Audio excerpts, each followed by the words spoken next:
Good morning. All right, this is my coming out part. It's the first time I've ever disclosed publicly. Most of my discussions have been with investors, so you guys are a lucky crowd. Thank you, Dan, for the opportunity. This will be a good test. We'll see if I satisfied Ken's great advice. I think that hits on a lot. Although there's a fine mix between introductions like this and actually getting into the deep and dirty with investors.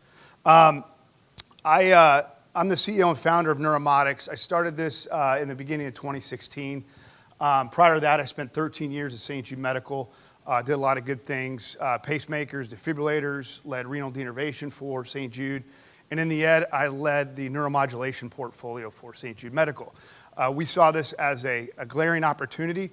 As I step through some of this stuff, hopefully it'll resonate with you and you guys say, you made a good choice or you're nuts. We'll see how it goes. So start with the market opportunity. How many people have had a headache? How many people have had a migraine? Are migraines and headaches the same? No, they're a completely different world, but there's a lot of work going on right now to make people aware. Migraines it's a headache on steroids, plus it's a multi-phase part of the disorder. It's a neurological disorder. Up until 20 years ago, they actually thought it was a vascular disorder for hundreds of years. We've just now realized it's actually a neurological disorder. So when we talk about neurostimulation, it makes a ton of sense. In the world, 1 billion people suffer migraines. So 1/7 of the world suffers a migraine. Of that, 110 million are chronic. Let me get down here. 110 million are chronic, and then 75% of that are severely disabled. So the severely disabled is a very key statistic because what it tells us is these patients aren't being treated properly. They're not living. They're not living life, they're not enjoying it, they're not working, and they're not producing for the society. So just a couple factoids for you. Migraine is the third cause of disability in people under 50. This just came out in the International Burden Survey they did by the World Health Organization. Up until, in 2000, migraine wasn't even recognized as a top 50 disorder of disability. Now we're in the top 3. So I'll skip through some of this, but to get to some things that Ken talked about, but just at a high level, since this is not really an investor crowd, to give you some wowing numbers, the total addressable market for migraine with the therapy in which we're looking at is about $160 billion. So this is all your chronic migraine folks that we can touch. This is not the billion, but this is the 31 million worldwide that actually have the advanced healthcare in order to afford the therapy we're talking about here. And you'll see when we get into it. The service addressable market is getting after those severely disabled folks. And then the target market is a very, very conservative assumption that we get a 5% penetration of that market. I say conservative. If you talk about implantables, which we are here, you're usually looking in the order of 10 to 30% penetration, depending on the type of device you're looking at. So in the US, that's $6 billion. OUS, we're looking at $17 billion for a total market throughout the world of $23 billion. I'm not kidding. These are very, very conservative numbers. I had to tone them down. You guys wouldn't believe a word I'm saying. So just to give you a little flavor on migraine, and we look at migraine, it fluctuates from low frequency episodic to high frequency episodic to chronic. Chronic means that you're suffering a migraine greater than 15 days out of the month. And then you get to intractable, where none of the stuff on the market's working for you. The way you start off on a low frequency, you're typically taking your Leaves, your Advils, or over-the-counter medications. Then you get a healthcare practitioner involved, a headache specialist, which is a very, very small community, but they are phenomenal when it comes to the education on migraines, because it is a very complicated and difficult disorder. Then you get into your gold standard called topiramate, which is a migraine drug for prophylactic reduction. They also have a bunch of acute meds, but we're talking about the prophylactic preventive side of migraine today. Then you get into your injectables, nerve blocks. Nerve blocks are more just a break from the medication. Your acute medication, if you take too much and too often, actually causes migraines. So you want to give people relief of 6 to 8 weeks with an injectable. That's typically a local anesthetic into the back of your head. Then you get into Botox. Botox, I know I'm in Allergan country. Anybody from Allergan here? All right. Allergan's done some phenomenal work on Botox in breaking down the barriers of understanding the efficacy of migraine. Migraine is typically looked at in terms of just a frequency of the headache, a one dimension. They're starting to crack the book on there's better ways to look at the way migraine is, and you guys may or may not be working that, I don't know. But it also seems to be the toxin we put all over the body. For some people, it works really well, which is helpful because these patients need a lot of help. Then you get into implantable stimulation, which is occipital nerve stimulation. That's where the basis of what we're working on comes from. And I'll give you a little bit more color as we get through this. On the horizon, we've got anti-CGRP, which is a new class of drugs.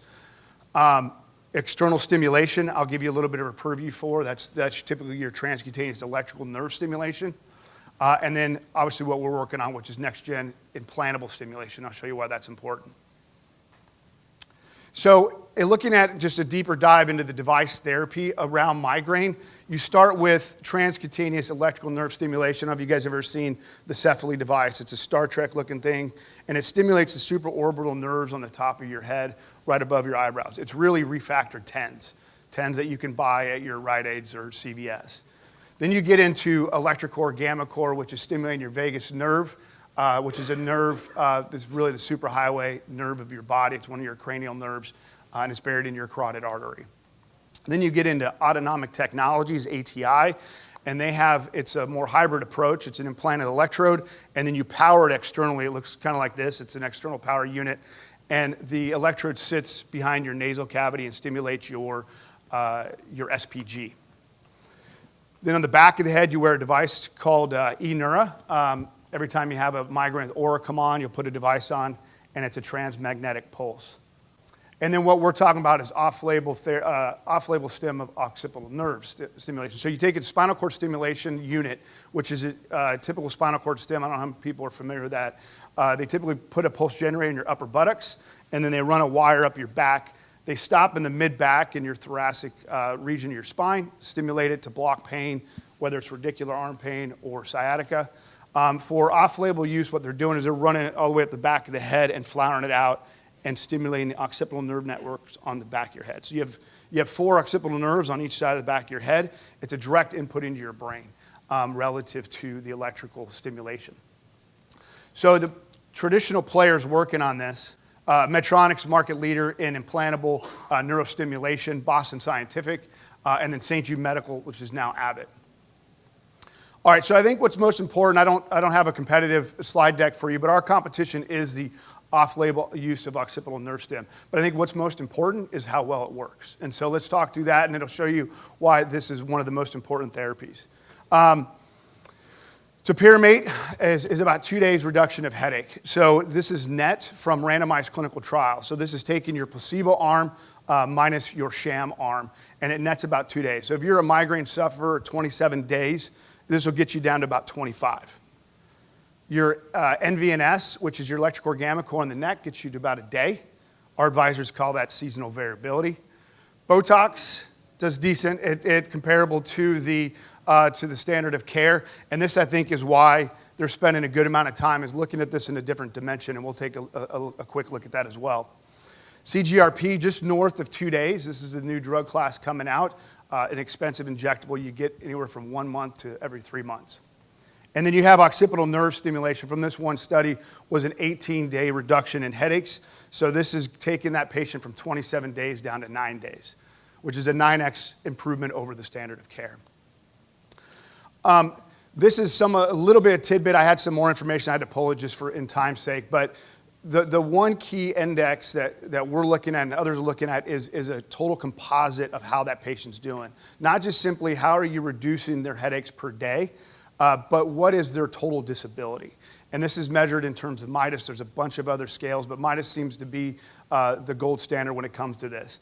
And what it is it's a conglomeration of the frequency, severity, and are they able to function. So in this study, they started at 80 on the Modix scale. So they were severely disabled at a grade 4B, which is actually a new designation class sponsored by Allergan with Dr. Blumenfeld down in San Diego, because the scaling was old, and what it didn't account for was the vast amount of people we had in the grade 4. So we split grade 4 into B and A. After a month of stimulation, the patients went down into a grade 4A, being still severe. After 3 months of stimulation, they went into a grade 3 moderate. After 6 months of stimulation, they had a mild case of migraines at a grade 2, and then they sustained that throughout the study of 1 year. If we look at all this and you say, okay, great, look, it works great, what's the problem, let's go, right? Well, in its current form, it's not a commercializable therapy. It's used off-label, and it's had a significant amount of adverse events. So as a result of that, what we want to address is those adverse events from a hardware perspective, and that's putting the IPG in the head and avoiding the treacherous neck joint. Typically, you get 7 out of 10 patients will have a complication from the off-label use of the spinal cord stimulator. 4 out of 10 have to go back to surgery to fix it. Either a lead's moved or it's broken. The next key thing is that they've been using primitive waveforms. And by that I mean they've been giving the peripheral nervous system a constant stimulation, which is what we've used in chronic pain for 50 years. But there's a whole new era of advanced waveforms. We're starting to learn that we can actually be more effective in the way in which we stimulate the nerves. And we do that with what we call Gaudian modulation. Gaudian modulation is simply, it's embedding a variable pulse on top of already known therapeutic pulse. The peripheral nervous system is designed to forget. When you guys put on your shirt and got dressed this morning, within 5 seconds, you guys forgot that it was on there. If you didn't, 2 hours later, 3 hours later, this thing would be driving you nuts, and that's by design. So the key is for us to be able to always take command and priority over that stimulus. And the third, last but not least, is that the studies have been executed in a poor fashion, and they've been designed poorly. Not bad design, obviously companies don't want to fail studies, but what the problem's been is we've still learning a lot about migraine. In the past decade, the amount of growth has been phenomenal. Other players in the marketplace have made great inroads, and we now understand quite a bit more about the study and even the key things we need to center our endpoints around. So with that, we need to run robust clinical studies to not only convince the world, but most importantly, convince the payers that this therapy is as powerful as it is. So pathway, I don't have time to walk you through all this, but where we are today, we're at the tail end of our seed phase. We have defined all of our critical plans. We've established our teams. We've built our intellectual property portfolio. And we spent just under $1 million doing that. We're currently raising $8 million to further expand the team, to finish out our preclinical system, to get into the clinic and complete our first in man. So the team's myself, my CTO, Martin Chalette, CFO, Carl Palick, and on the right, board of directors, Drew Hoffman he led the startup called NanoStem, which is a leadless pacemaker, to acquisition to St. Jude. And then Bob Greenberg, which most of you may know, founded and ran Second Sight Medical Products, which is a retinal prosthesis for the blind. And then we have great legal partners that are supporting us in this journey. Kenobi Martins and Loza take care of the IP, and then Stradley and Wilson take care of our corporate counsel. On the advisor side, they're not paying money, but I think I have them for different purposes than what Ken was referring to.